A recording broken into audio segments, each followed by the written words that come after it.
በስመ አብ ወወልድ ወመንፈስ ቅዱስ አሐዱ አምላክ። መጽሐፈ አክሲማሮስ ምዕራፍ 2 ዕለተ እሁድ በኩረ ዕለታት ትምህርተ መለኮትና የጃንደረባው አካላዊ ስርጸት። ዓለም ከመፈጠሩ አስቀድሞ በነበረ ዓለሙን አሳልፎ በሚኖር አንድ አምላክ በሆነ በአብ በወልድ በመንፈስ ቅዱስም አብ ያለ ወልድና ያለ መንፈስ ቅዱስ የነበረበት ሰዓትና ቅጽበት የለም አልነበረምም። ወልድ የአብ የመንፈስ ቅዱስ ቃላቸው ነው። ጰራቅሊጦስ መንፈስ ቅዱስም የአብ የወልድ ጥንተ ሕይወታቸው ነው። ወልድና መንፈስ ቅዱስ ሕልውናቸው ከአብ የሕይወት ኃይል አንድነት ነው። ያለ መለያየት፣ ያለ መቀላቀል፣ ያለ መበላለጥ የአንድ ፈጣሪ መለኮታዊ አንድነቱ እነሆ ተገለጠ፣ ታወቀ። የአካል ሶስትነታቸውም ይህ ነው። አንዱ ካልተወለደው የተወለደ ወልድ ሲሆን፣ አንዱ ካልሰረጸው የሰረጸ መንፈስ ቅዱስ ነው።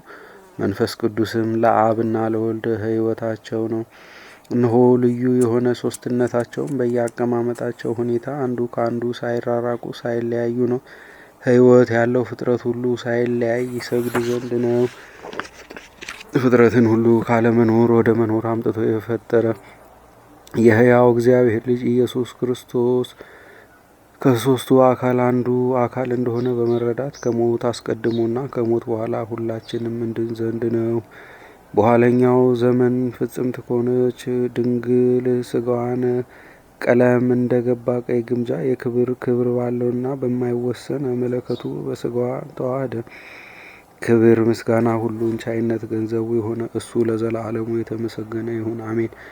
አባታችን አቡነ ኤጲፋኒዎስ የሃይማኖት ምንጭ የሆነውን ይህን መጽሐፍ ባደረበት መንፈስ ቅዱስ ተቃኝቶ የተናገረው መጽሐፍ ነው። ለሙሴ ኦሪት እንደተሰጠችው ሁሉ ሁለተኛው ሙሴ ብለው የቆጵሮስ ሰዎች እስኪጠሩት ድረስ ተናገረው። እንደሱ ሀብተ መንፈስ ቅዱስ የተሰጠው ሌላ ሰው አልነበረም እና ይቺውም ሁለተኛዋ ኦሪት የተባለችው መጽሐፈ ኤጲፋኒዎስ አክሲማሮስ ናት። ዳግመኛም አንክሮጦስ የተባለውን መጽሐፍ ስለደረሰላቸው ጳውሎስ ብለው ጠሩት።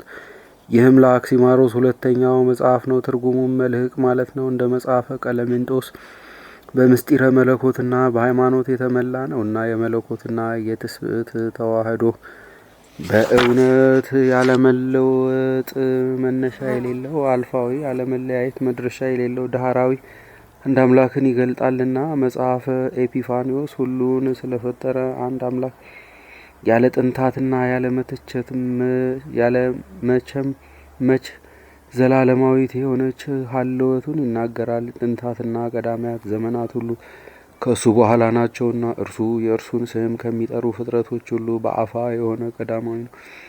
እንደዚሁም በዳህራዊነቱ ከፍጻሜዎችና ከመጨረሻዎች ሁሉ የመጨረሻ የሆነው አኗኗሩ ፍጻሜ የሌለው ዘለዓለማዊ ነው። ሉዓላዊ የሆነ ሕያውና ማህያዊ እርሱ ጥንታዊ የሆነ ተድላ ደስታው ሁልጊዜ ለብቻው ነው። የብርሃኑ ጸዳልም ፍጥረትን ሁሉ ያስደስታል።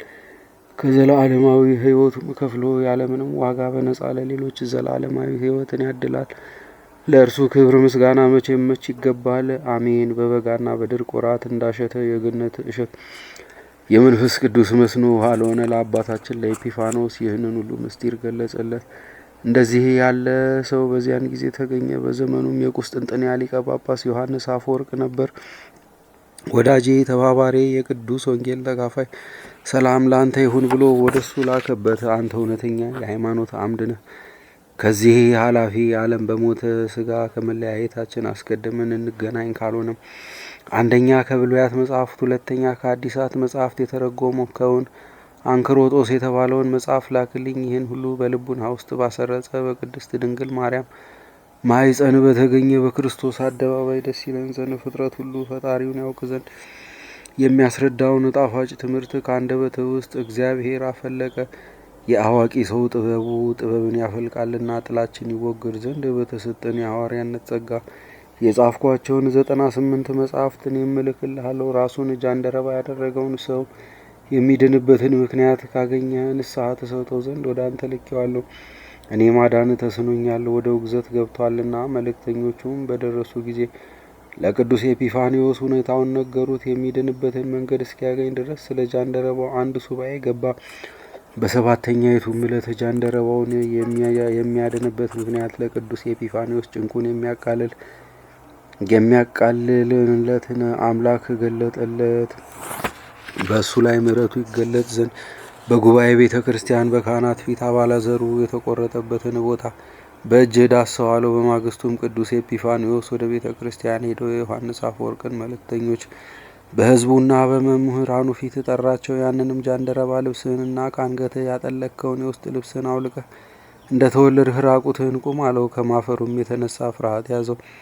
ለቅዱስ ኤጲፋንዮስም መሞት ይሻለኛል አለው። ቅዱስ ኤጲፋንዮስም ልጄ ሆይ ዛሬ ከሕይወትና ከተድላ በስተቀር ሞት የለም አለው። አልዓዛርን ያስነሳው ለሰው ልጆችም ሕይወትን የሚሰጠው እግዚአብሔር ይቅር ብሎሃልና። ይህንንም ብሎ ራቁቱን አድርጎ አካሉ የተቆረጠበትን ቦታ አራቱን ባህርያት ካለመኖር ወደ መኖር አምጥቶ በፈጠረ ከእነሱም ፍጥረቱን ሁሉ ባስገኘ ከእሱ ብቻ በስተቀር ቁጥራቸውን ሊቆጥር የሚችል በሌለ በአብ በወልድ በመንፈስ ቅዱስ ስም ከስጋው አባለዘሩ ይገኝ ብሎ የተቆረጠበትን አካሉን በእጁ ዳሰሰው። ያን ጊዜ አባለዘሩ ከነሙሉ ፍሬው እንደ ቀደመው አካሉ ሆኖ ተገኘ። እነሆ ዛሬ የሙታን ትንሣኤ ሆነ ብለው እግዚአብሔርን አመሰገኑት።